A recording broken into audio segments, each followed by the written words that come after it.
মদিনার আকাশে সেদিন এক অদ্ভুত নীরবতা নেমে এসেছিল। সূর্য ধীরে ধীরে পশ্চিমে ঢলে পড়ছে, হালকা শীতল বাতাস বয়ে যাচ্ছিল। মসজিদে নববীর এক কোণে নীরবে বসে আছেন মানবজাতির শ্রেষ্ঠ নেতা মুহাম্মদ সাল্লাল্লাহু আলাইহি ওয়াসাল্লাম। তার চেহারায় প্রশান্তির দীপ্ত, কিন্তু সেই প্রশান্তির আড়ালে লুকিয়ে আছে এক গভীর অপেক্ষা। হৃদয়ের ভিতরে যেন ঢেউ খেলছে এক অদ্ভুত ব্যাকুলতায়।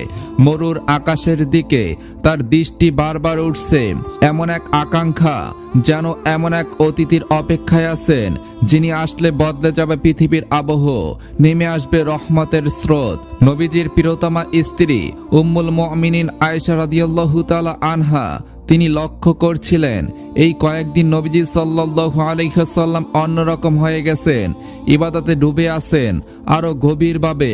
রাতগুলো দীর্ঘ হচ্ছে, সেজদা দীর্ঘতর হচ্ছে, দোয়ার মাঝে কণ্ঠ কখনো কখনো কেঁপে উঠছে, কখনো চোখ ভিজে যাচ্ছে অশ্রুতে।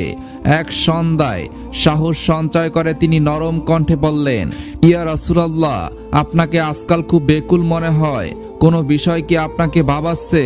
নবীজি সাল্লাল্লাহু আলাইহি ওয়াসাল্লাম মৃদু হাসলেন। হে আয়েশা, এক মহিমান্বিত অতিথি আসছে, এমন এক অতিথি যার আগমনে রহমত নেমে আসে ঢেউয়ের পর ঢেউ হয়ে। যে মাসে জান্নাতের দরজা খুলে দেওয়া হয়, জাহান্নামের আগুন স্তিমিত হয়ে যায়, আর আল্লাহ তার বান্দাদের দিকে ক্ষমার হাত বাড়িয়ে দেন। আয়েশা রাদিয়াল্লাহু তাআলা আনহার হৃদয় কেঁপে উঠল। তিনি বুঝলেন এই প্রতীক্ষা অন্য কোনো কিছুর নয়, এই অপেক্ষা বরকতময় রমজানের জন্য। পরদিন ফজরের নামাজের পর মসজিদে এক অপার্থিব পরিবেশ। সাহাবায়ে কেরাম নীরবে বসে আছেন। নবীজি সাল্লাল্লাহু আলাইহি ওয়াসাল্লাম মেম্বারে উঠলেন। তার কণ্ঠে ছিল আবেগের কম্পন, চোখে জল।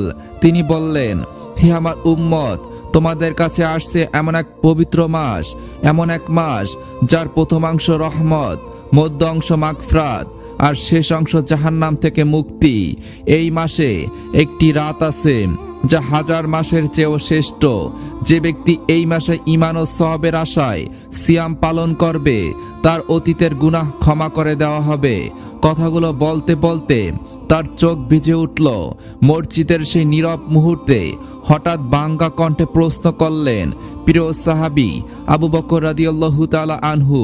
তিনি বললেন, ইয়া রাসূলুল্লাহ, আপনি আজ এত আবেগপ্রবণ কেন? তারপর তিনি ধীর কণ্ঠে বললেন, কারণ আমি জানি না আমি আগামী রমজান পাবো কিনা। এই একটি বাক্য যেন বজ্রাঘাতের মতো নেমে এলো সবার হৃদয়। পুরো মসজিদ মুহূর্তে স্তব্ধ হয়ে গেল, কারণ তাদের সামনে দাঁড়িয়ে